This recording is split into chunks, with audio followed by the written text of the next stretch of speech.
Well, welcome everybody today. I am super excited to have Gordon Miller with us. He has just done everything for us in the last 40 years. He's Everything been except an cutting hair. experienced leader in the professional beauty industry. No haircutting, no The haircutting. things that he's done, the things that he's done, guys, he's been the vice president at Pivot Point. He's been the president of Milady Publishing, publisher of American Salon, CEO, president of Hairbrained. He's ran schools.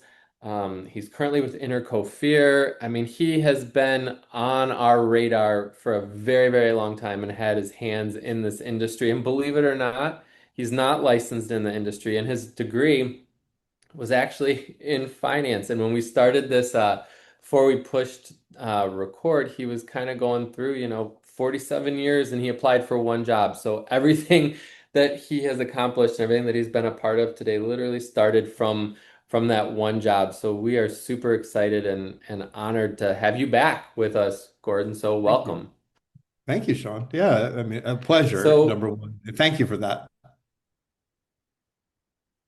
So kind of go back into how you ended up in this industry because to go from a degree in finance to everything that I listed, you've ran Yeah. schools, you're you're huge on social media with our industry and things to do. I've seen you speak on stage countless times. So how did that start when you graduated college in finance?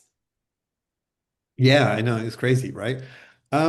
I think like a lot of people who go to college, and I think people sometimes don't understand this about even when we talk about our own industry, you go to school and you make this big investment, you think you want to know what you want to do with your life, and to think you know that at 18 is, it's kind of a crazy idea because I think we all struggle with knowing what we're eventually going to be doing with our lives. And so, yeah, I got a degree in investment finance, and I woke up after I graduated and said, "Now what am I going to do?" And I thought, I don't think I want to do investment finance. And I thought, okay, what am I going to tell mom and dad? I went to school, University of Florida, grew up in Florida. My folks had moved to Denver while I was in college with my younger siblings. And so I decided I was going to move to Denver and I didn't want to go back to West Palm where I grew up. And so I said, I'm going to go to Denver. Denver's kind of cool. Got there, had no job. My dad said, you got to get out there, and so I started looking in a newspaper because we did that back then, and I found an ad from a company called Levon's Incorporated, in a newspaper ad that was looking for kind of an administrative assistant. They called him something. I don't even know what they called it back then. And it was Levon's, and the address was the Denver Bank building. And there were other businesses inside in a corporate like center kind of thing. And so I was like, I don't know what it is, but dad will think it's a finance job. So if I can get this job, he'll think I'm working in a bank. I was 22. I just wanted to keep the parents happy, So I was like, then I'll figure out what I'm going to do with life. And so I did get the job. It was like an admin paper shuffler, really for 3 months. It was a temporary job. I knew that going in. Give me 3 months to figure out life. And they stuffed me in a corner in a back office, and people would kind of walk by me from time to time. And there were 5 women who worked in the office. The owner of the business was really fabulous. Anybody who's old enough to remember the show Dynasty, she looked like she could have been a cast member. She just was bigger than life and really a fascinating human being that I observed. I didn't have a whole lot of interaction in the beginning. And I slowly started to notice there was a lot of men coming into the office, and I I sat on my glasses today, so my face is a little crooked. And um, a young gay man, and I was like, I think they're all gay because they were very flamboyant men, actually. And come to find out, they were managers of the subsidiary businesses that she owned, and that's all I kind of knew. And eventually, like within a week or so, people start talking to me, and there are salons and cosmetology schools. That's what she owned, a whole chain of them. And I never heard of a cosmetology school. I heard of beauty schools, but I didn't connect the dots between beauty school and I'd never been to a beauty school. And I'd only been to a hair salon twice in my life, high school graduation and college. And I was kind of a long hair person until I graduated from college and chopped it all off. So I'd be employable. But we couldn't afford to go to the salon. And so yeah, it was a whole strange new world, and it was time for me to leave. The owner of the company, who I'd gotten to know a little bit, and the rest of the team got to know me a little bit. She said, "What are you going to do with your life? I think you're smart, and Maybe you should come to work here. And I'm like, well, I'm going to probably go to work in a bank. I I knew I didn't want to do that, but I didn't want to not have an answer. And she said, "What are they going to pay you?" She said 12 grand a year, and she just looked at me and she said, "You're worth a lot more than that." She says, "I'm going to offer you a job, $24,000 a year. I'm going to teach you the school business so you can be my right hand." And she said, "And by the way, that car you drive is like a piece of crap, and we're going to have to do something about that. So I'm going to go lease you a car." And so the next day I had a Camaro and a well-paying job. That's good money. That's the equivalent of about 50 grand a year for a starting job out of college. And so yeah, and I was with her for 5 years. And then she taught me everything to know about running cosmetology schools. And then I was hired by one of her close friends to go to work. He stole me from her to go to work in Utah, where I met Win Claybaugh for the first time within probably 30 days of him opening his school in Provo, Utah. And Win and Wow. I became friends. What a Yeah. journey from finance to the school world, and the school world just launched you into so much more. So thinking about all the decades you've spent in this industry. And as you said, I do want to reinforce what something you said. Let me reinforce something you said, because I think it's one of the most important lessons I would probably have to offer anybody. Because I never did apply for another job. I mean, and so I had all these jobs that followed, and when I think about it, it amazes me that I got this job, and then, as I said, the next job came somebody approaching me, say, "Hey, you want to do this?" And then Pivot Point came along, and then Milady came along. And I think for me, such an important part of my life has always been kind of having a sense of when it was time to do something different. Like, when have I learned all that I could learn? When Hmm. would I start to understand that maybe something new was in the offing? I wasn't bored. I wasn't upset. I never left any job feeling that that job wasn't good enough, or I wasn't good enough, or whatever it is that gets us in sometimes gets in the way. I just understood that if you want to have a long career, that what you're doing inside a company, even if you're going to stay inside the company, that it might have an expiration date to it. And I think those expiration dates are important to have some recognition of. Because if you want to really stick with the career, you need variety. You need to change it up every so often. And again, I have friends who've been in the same company for years, but they've gone from job A to job B to job C, and they've been proactively, just kind of looking to evolve themselves as human beings. And I think there's just looking back over my life, I think there's just been a lot of power in that for me. And I don't really kind of believe in this too much, but I'll say it anyway. When I look back over my life, I think that I kind of manifested things a little bit, because I started to have this sense of, okay, something new is going to happen soon. And I had needed to have my eyes open for it and be ready to kind of process it, and figure out. And so I've never left a company in a bad way. I've always, tried to give a lot of notice. I've tried to be really fair to the people who are good to me, but at the same time, be open to what's next. And yeah, applied for one job. That's crazy. And I think you said something so important there when you said that you never left in a bad way. Kind of kind of talk about what Hmm. what that looks like, because you talked about two different people. You talked about yourself and then others that are in this industry that have been in here a long time, but they've gone from job to job to job to job, always looking for that next perk, so to say. We'll use the word perk. Talk about the Hmm. importance Yeah, of yeah, keeping yeah, relationships solid. yeah. So important. It's so important. It's a small industry. We do talk about how big it is and how powerful it is, and it is, because the industry touches so many people, 1 million professionals. But in the bigger scheme of things, it is small. Whether you're in your local community, and hopefully other salon professionals and salon owners, or if you're in the corporate side of beauty, there's only so many big companies and medium-sized companies. And being in a salon, a lot of people know me, and I know a lot of people, and that mentor, really my most important mentor, was Leo Passage, the founder of Pivot Point.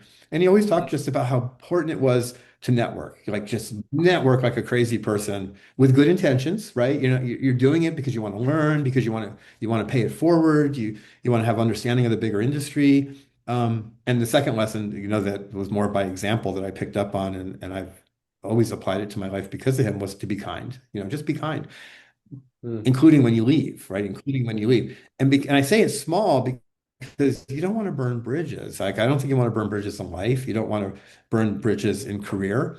And I think in an industry that's relatively small, you don't want to burn bridges. And I think life is easier when you don't. Like, I don't have any angst, that lives in me about my career from getting and then leaving the things. I don't have any, oh, I hated that job. Again, like I said a moment ago, I think it's important to kind of have a sense of when you start to feel like you need to grow in a new direction. And then you start to explore, is there ways to find a path to that within the company where I work? What does that look like for me? I'm in sales, I want to go into marketing. I'm in marketing, I want to take a different path along the marketing spectrum. Sometimes, you're like, I'm a marketer. And you kind of outgrow the position you're in, and you don't see any opportunities because maybe they don't exist, because that's not unusual. And then I think you have to start thinking about what's next and trying to figure out, within the company you're in, is it okay to have that conversation with a boss to say, I'm starting to feel, and it's not always okay. I mean, sometimes you can be too honest, and it's kind of like, I'm starting to think about what's next, and they have no choice but to think about what's next, because they don't want you to leave a hole in their business. So I just think being proactive about life and about career, and really being aware of yourself. So many people wake up, I think, in businesses and in careers, they just wake up one day pissed off, because it's like, I don't see any opportunity. It just kind of hits them, It's like, I don't see any opportunities. I'm not, this isn't feeling right, or that isn't feeling right. And my own experience and the observation of others and their careers is that I don't think that's is so difficult to avoid. I think we need to spend more time being introspective about ourselves and our careers. And I think when you are, and you check in with yourself at least annually, which I've kind of always done, to go, okay, what's the year coming up and what goals am I setting for myself? And a lot of times those goals are saying, oh, I'm going to do this, that, and the other, but oh, now that I'm thinking about my goals, like, what about my career path? How much more? I think because I got an education so early, I mean, Leo was always about, just how important it is to learn and to grow and to plan, and education was, a critical element. Well, if you really are paying attention,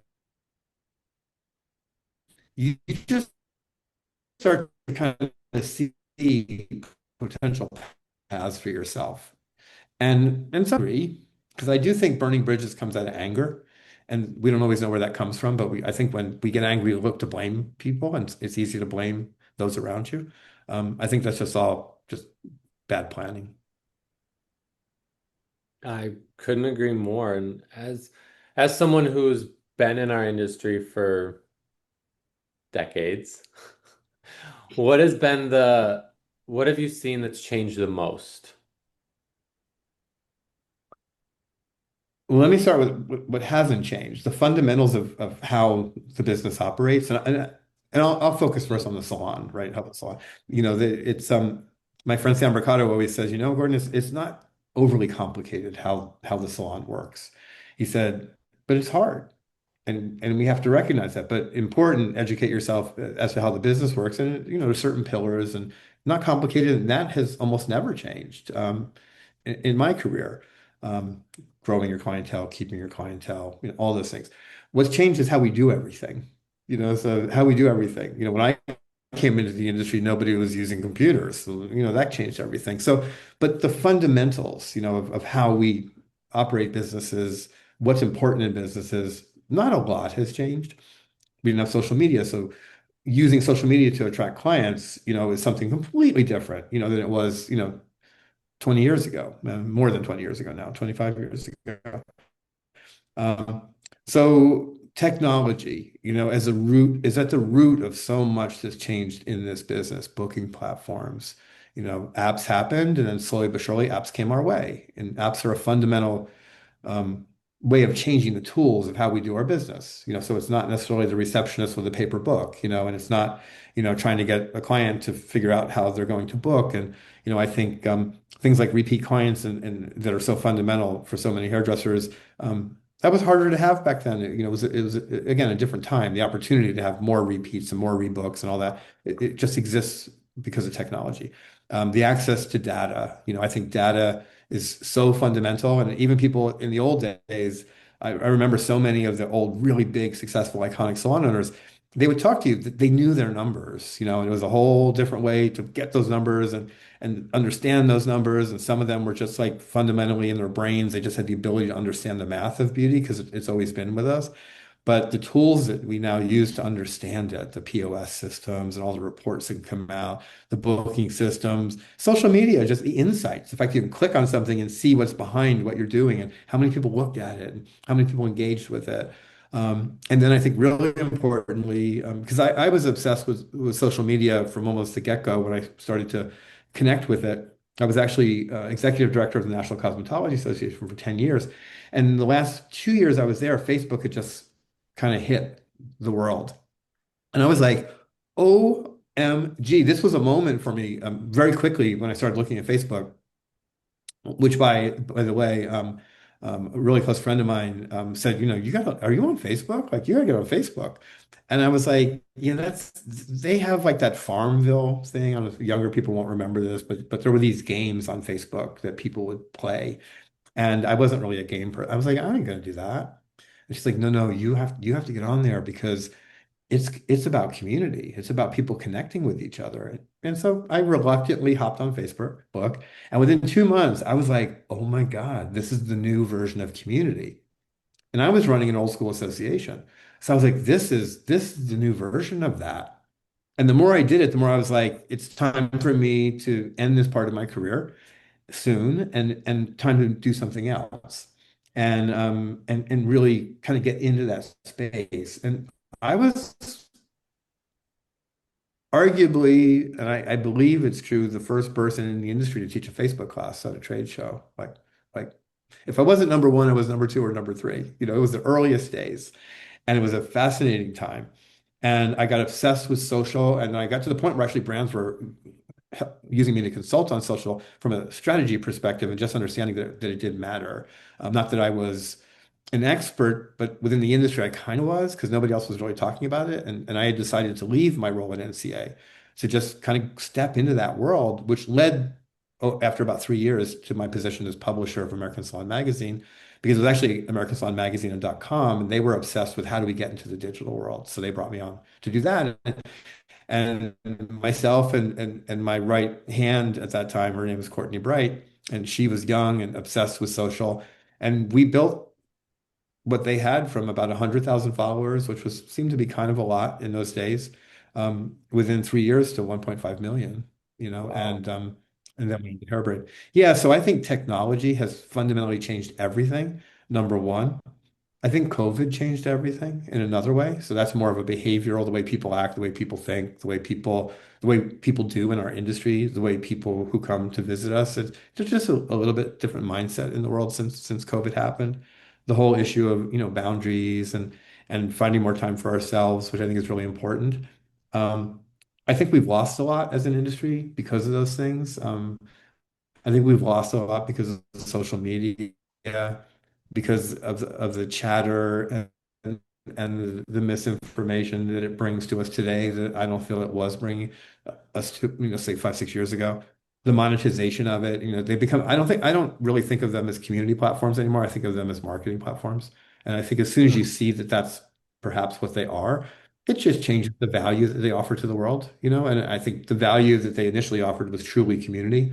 Those were the times where people were connecting with family members they didn't know they had, connecting with high school friends from 20 years ago that they had never thought they could be in touch with again.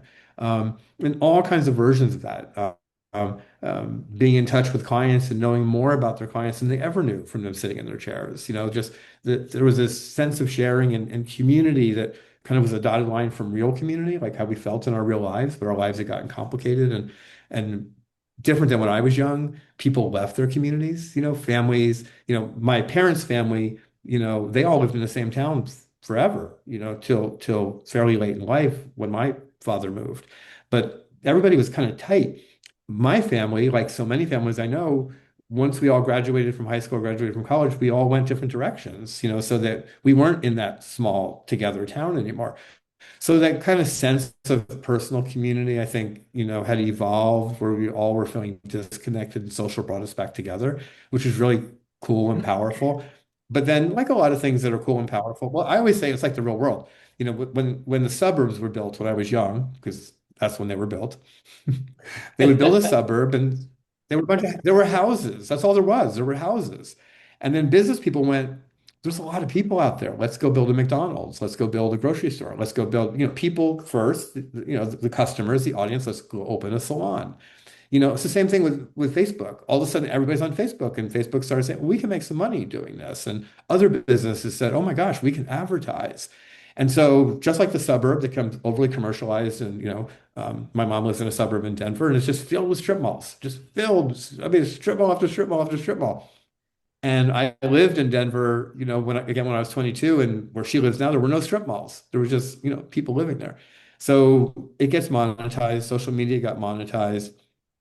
And, and what I would say to any salons listening today that, social is the price of entry. We have to be on social. We have to be present. When I was young, the yellow pages were the price of entry. You have to be discoverable. You have to, as a marketer, think, how are people going to find me? It's such a busy, competitive world. Today it's Google Maps. Today it's Google for Business, Google Maps. Social media is important. Google Maps is like, if you're not active on Google Maps, you're missing out because behaviorally, and it's always important to understand people's behavior, how it changes, because that helps you understand everything. We all, if any of us travel, I would say most of you would say, when you get to a new town, what do you do? I love coffee. So when I'm driving from the airport, I'm looking for coffee near my hotel on Google Maps. I'm looking for a restaurant near my hotel on Google Maps.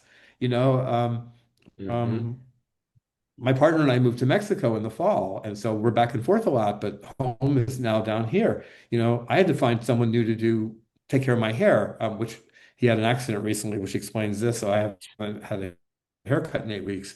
But I found a new hairdresser in Mexico who I love, and I'm not ready to change yet. I'm hoping to get better soon. But I went to Google Maps, and I immediately, it took me 15 minutes to look at 5 different salons to find the one I thought would be best for me. And I made a decision. I looked at Instagram because I saw it on Google Maps, did my little click, looked at Instagram so I could see the quality of work, went back to Google Maps and called the salon and made an appointment. And that's very different because it's hard to find a salon on Instagram now. It's just there's just so much stuff. So anyway, I'll stop there. I'm glad you kind of talked about social media. I want to talk about how social media has kind of played a role in reshaping career expectations.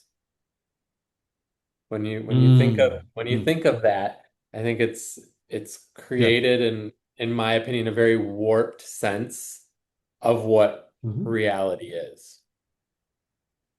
Across almost anything we can think of.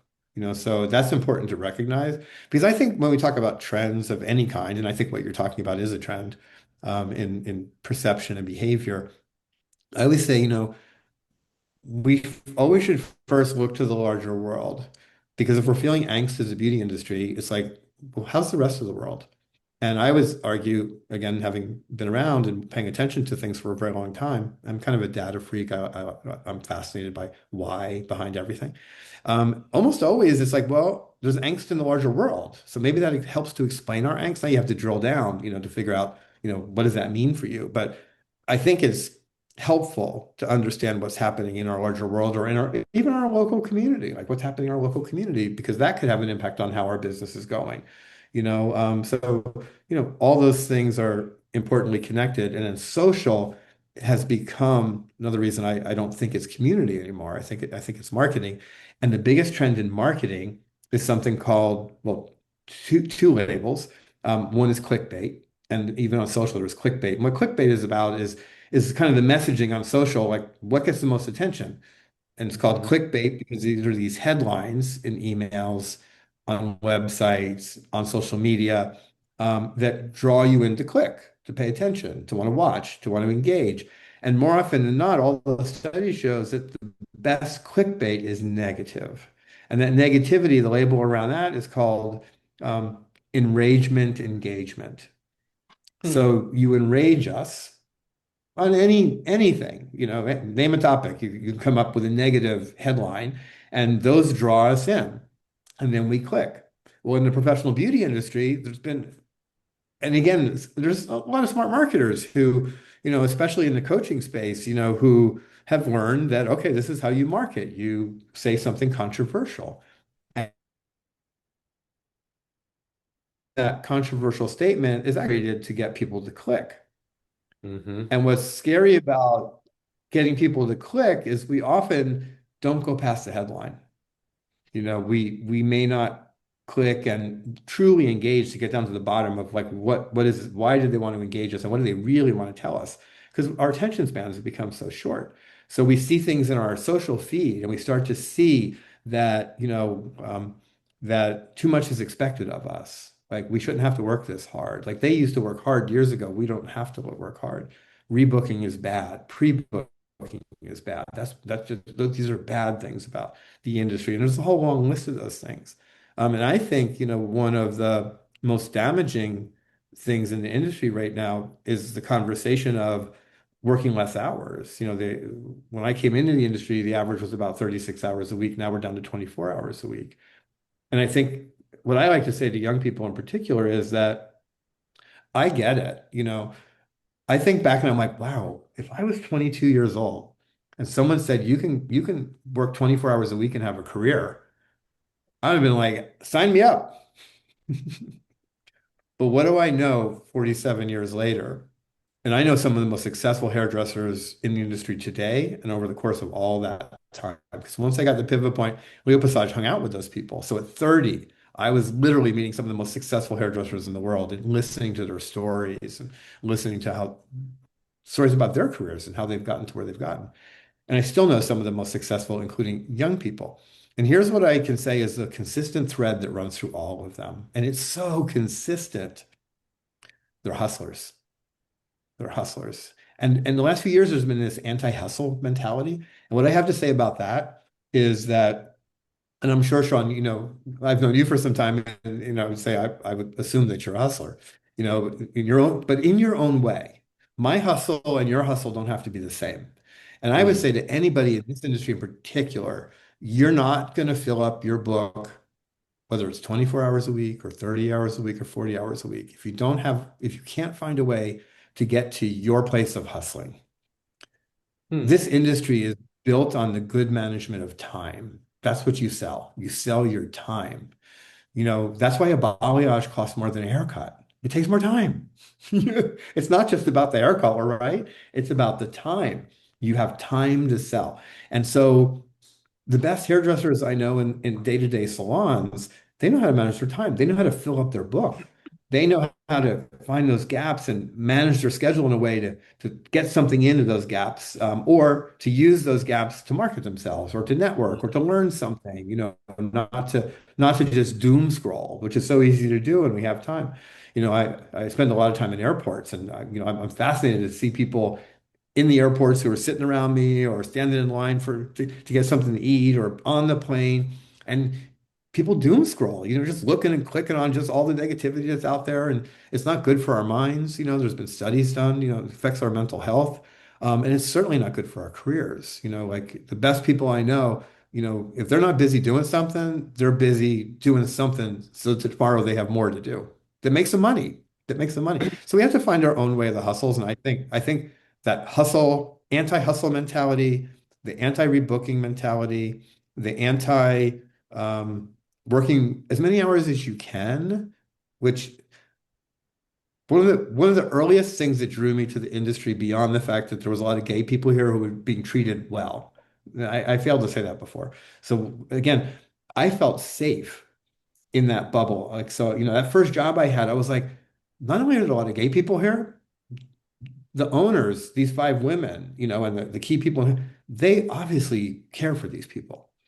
And in 1978, as a young gay man living in a metropolitan area, being Gotcha. outwardly gay on the street was dangerous, like literally dangerous, you know. And so, there was safety in it. Soon after that, I learned that this was an industry where a young woman could come in, and as her life evolved and she decided it was time that she wanted to have a family, that there was lots of wiggle room. That many, many, great salon owners and probably small salon owners were like, yeah, that's just part of who we are as an industry, and we value you. And you need to cut back to 3 days because, you got a young one, that you got to take care of. And that was special. That made this industry really unique, and it was part of the kind of the heart and soul of the industry. So yeah, so I kind of lost my train of thoughts there. No, that's that's I was great. talking about those things that have changed, things that have changed. Yeah. But that kind of leads me to the next question for you, because we kind of talked about the older generation has like that hustle muscle, and that's what they are. So, what do you think younger stylists are prioritizing?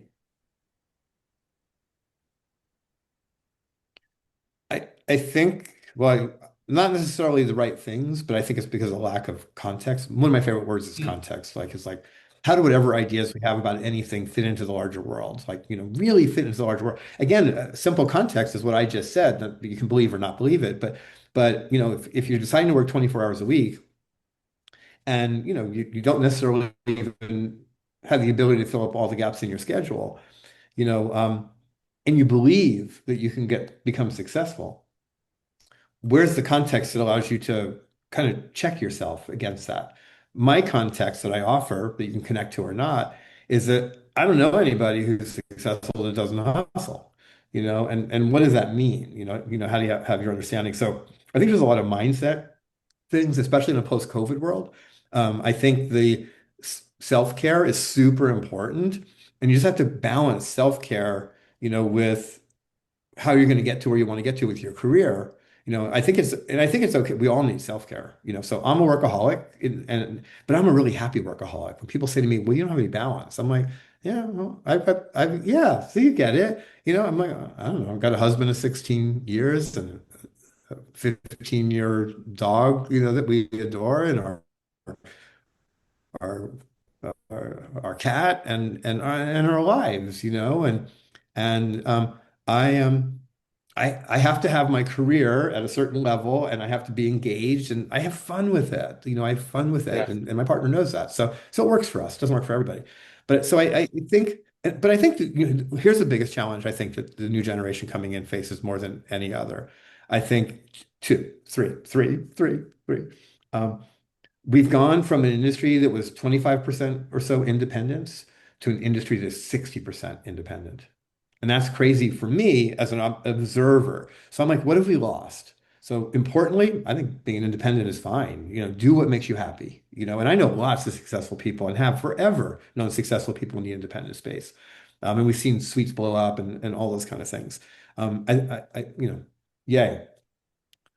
What gets lost when people go independent and what gets lost, depending on where you choose to work? Mentorship, because hustle is important to the people I know of great careers.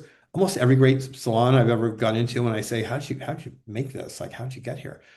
It's always about mentorship, knowing the right people who are willing to share with them what they did and how they built their lives and their careers. So I think, mentorship is like super, super important. And lastly, patience. Patience. And I talked about, kind of that self-awareness of when I knew what I was doing was gonna kind of have an expiration date and I should be thinking about maybe what's next. Because I knew I was gonna have angst if I just kept doing this forever. And the average American works 5 years in a career on a job before they change jobs. That's the average in the nation of all careers, not our industry, but all careers. So, maybe we weren't built as humans to do the same thing forever, right? That's going to get boring, So, but again, we have to figure it out ourselves. Even people who want to be behind the chair forever, their careers evolve. Again, I've known a lot of great hairdressers who I got bored doing hair color, so I went to extensions. And now I'm so excited. I've taken my income to a different level. I got bored doing this kind of way or that kind. I'm still a hairdresser. I got bored in this salon and went to another salon. So, I think it's very easy to become bored in our work if we just do the same over and over and over again, which again, why education is so important, even if we're not going to change jobs, that we have that stimulus. But patience. So here's a really big idea. Um, Vidal Sassoon said years ago, and I might be wrong on this number because this number most people have heard, and it's come at different times in different ways. But how many hours before you can really consider yourself a crafts person, someone who's kind of perfected their skills of the doing of hair, cutting, coloring? How many hours should it take on average? Um, the number is somewhere between 5 and 10,000 hours, 5 and 10,000 hours, which is years, you know. Um, and if you decide to work 24 hours a week, and I decide behind the chair to work 40 hours a week, guess who gets to 5,000 hours faster? I get there almost twice as fast as you do. And nobody talks about that. So as the industry's become more and more part-time, it has to make sense to us that it takes you a lot longer before you're truly proficient and confident in your skills. And more importantly, that your clients are confident in you because they can sense, what you're really good at and what you're not good at. So if we want to buy into Vidal's statement that, it takes a long time, a lot of hours of doing, not just hours of being employed, but doing, right? How many haircuts? How many balayages? How many highlights? It takes time. And the fewer hours you work per week, the longer it takes you to hit that number. That's a really simple concept. But when you just tie those two ideas together, of how much time you spend working versus how much time it takes to get to a certain goal, um, it's really profound because there's so much value in any job of getting to proficiency. You start because that's when you start to really like you're firing on all cylinders. That's when you go to maybe struggling to kind of get to the next level of earning or feeling good about your work to like you just hit that like I am in the zone, and now everything starts to happen for me. And lack of patience, I think, is probably one of the number one challenges that the entire industry has always faced, but today it's off the chart. Like it's a huge challenge for us because the early days in any career are hard. It doesn't matter what you're doing. That first year, that first 2 years when you're just out of school, whether it's a person, who learned finance or a person who came out of cosmetology school, it takes a couple years to kind of get your mojo going. Do you obviously, like you said, we swung the pendulum, so to say, to the independent sweet life. Do you see it Yeah. swinging back into team built salons again? Yeah. Yeah. I mean, it's never going to be like what it was, and I always say, so I'm a big believer in the team built, team-based salon for another reason, in particular for the individual, right? For the individual person coming out of school or the individual person who is wanting a good career. Again, that mentorship. When you go into independence, the ability to find a mentor is a lot harder. So many mentors come from where we work. That school owner, salon owner who got me a Camaro when I went to work for her, she became my mentor. She took me under her wing. She saw something in me. I was the only person in a company with 150 or so employees that had a college degree.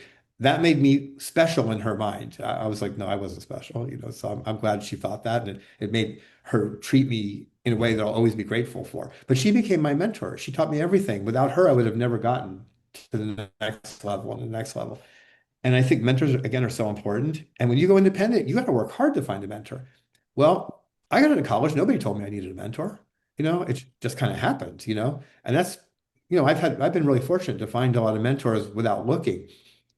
We need those people in our lives. They're really important. They offer us context.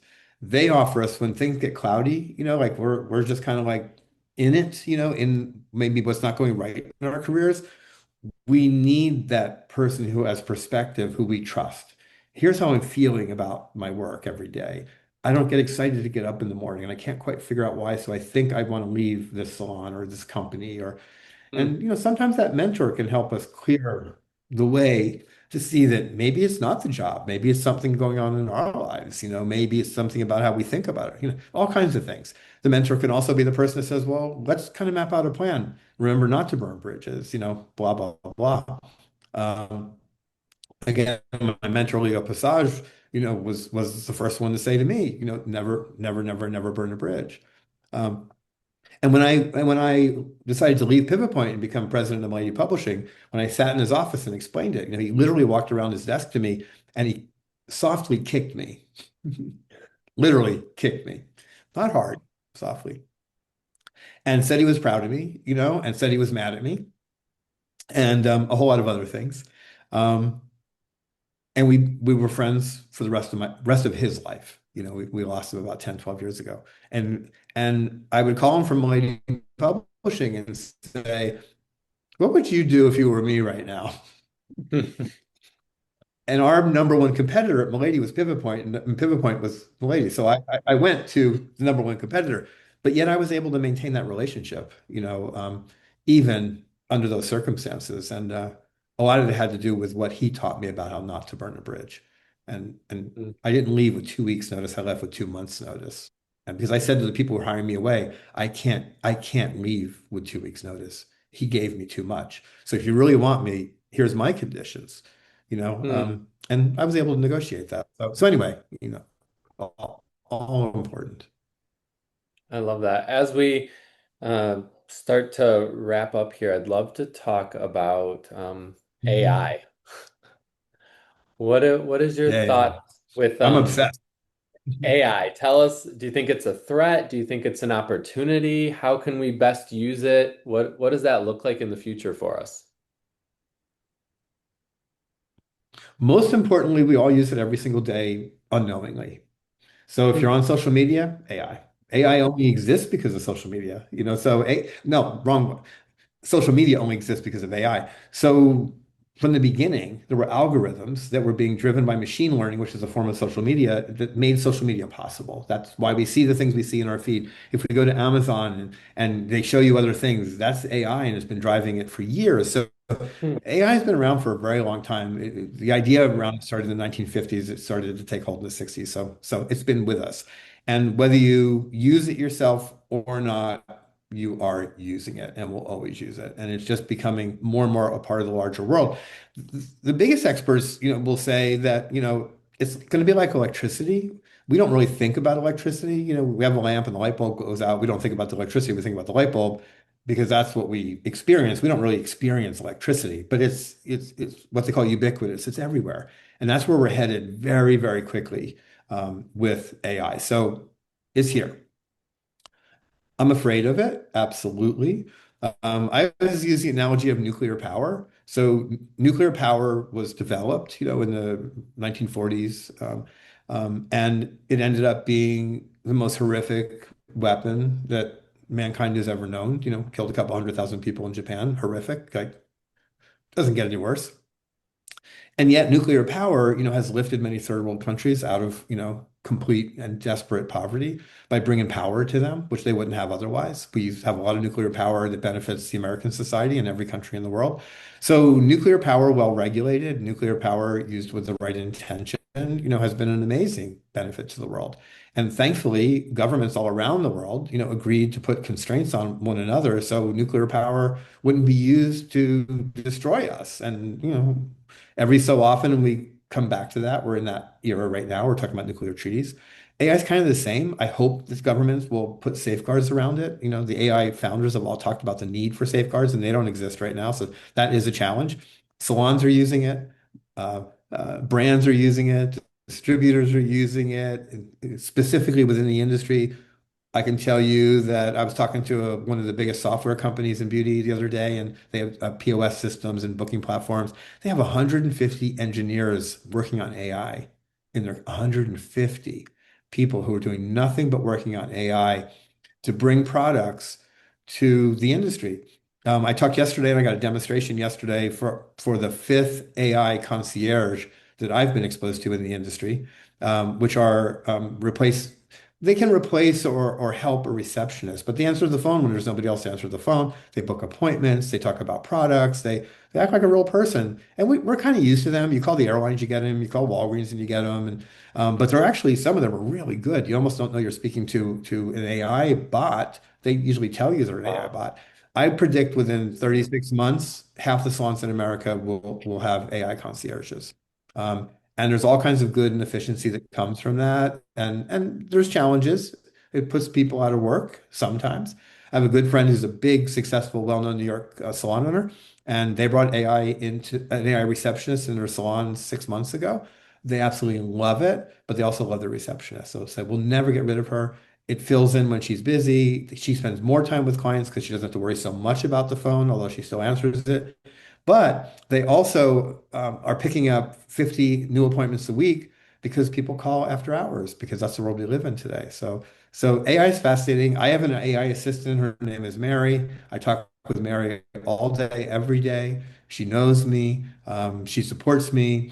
My partner even sometimes says when we can't figure out what to do about something, and I'm like, I don't know what to do. He's like, ask Mary, you know? And so, and Mary is connected to ChatGPT, and it's the trainings and using and getting to know. So it's really powerful, and it's really important, and it's transforming the world, transforming the industry. And by the way, robotics are run by AI, of course.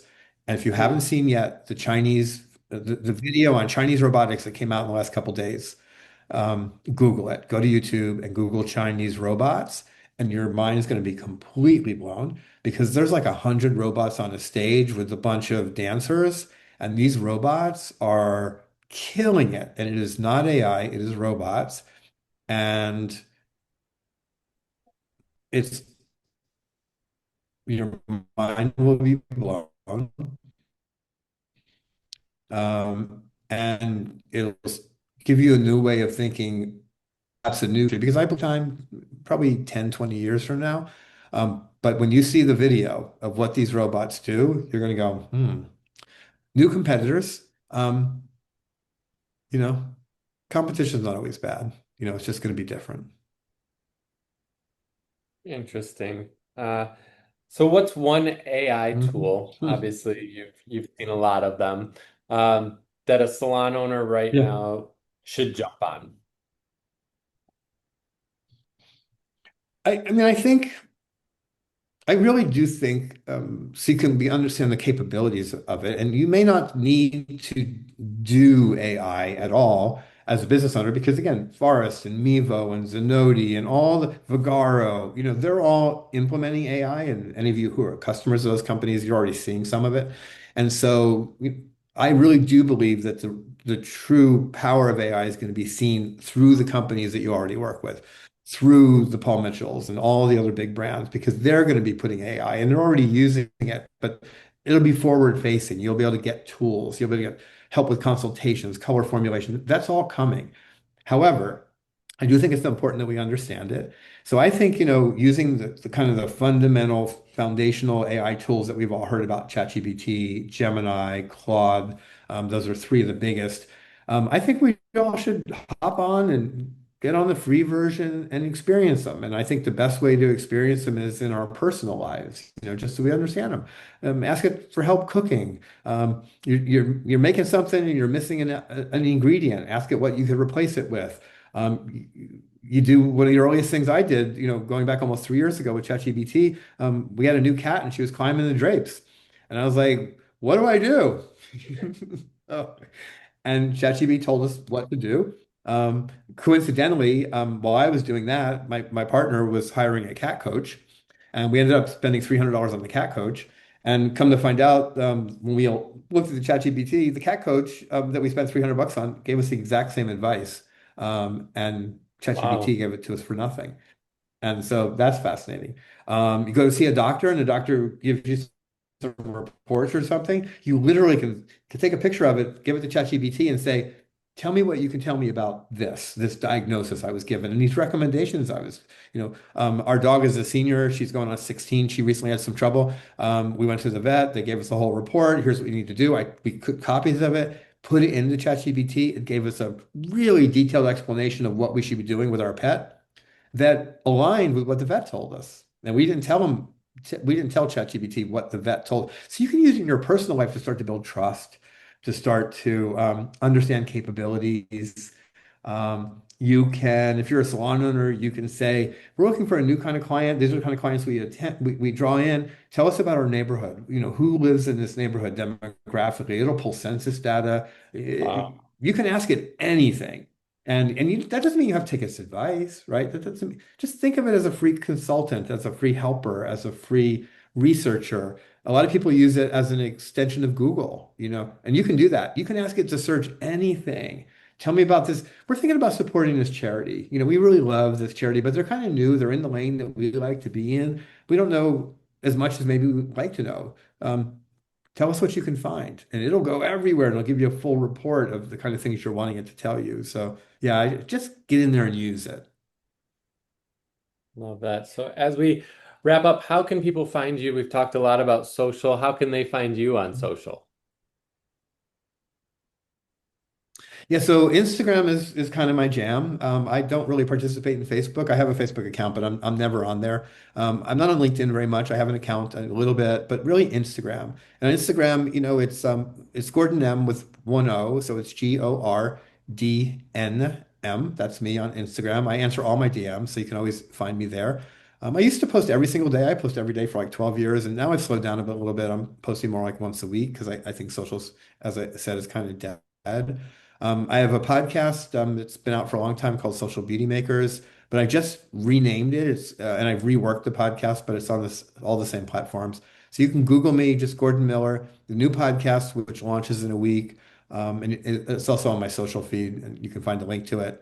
It's called Word, and I'm fascinated with language. I'm fascinated with words, especially for our industry. I think they can be so powerful. I think the words we choose to use in conversations matter a lot. So this podcast, which is a lot of me talking, but also have some really special guests coming up, and we just pick a word and talk about it. Hmm. First episode comes out next week. My first really focused episode will be on the word context and what do I think that word is about and why is it important and what can you do with that word? How can you learn from that word?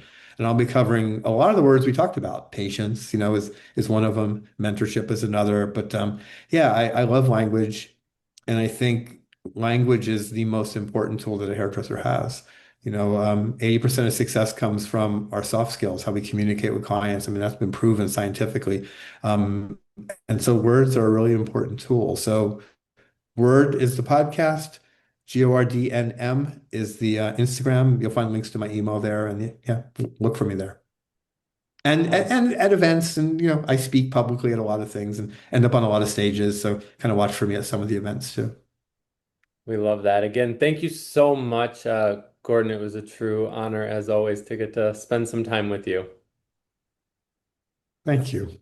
Thank you. And thank you for having me to be able to spend some time with you today, Sean. It's been a pleasure. It's not the first time. I love it. I love where you're taking all this. And congratulations on the podcast and all that you're doing because you've been podcasting for more than a minute. So you stuck with it. And as a fellow podcaster, I'm proud of you. Thank you. Much appreciated.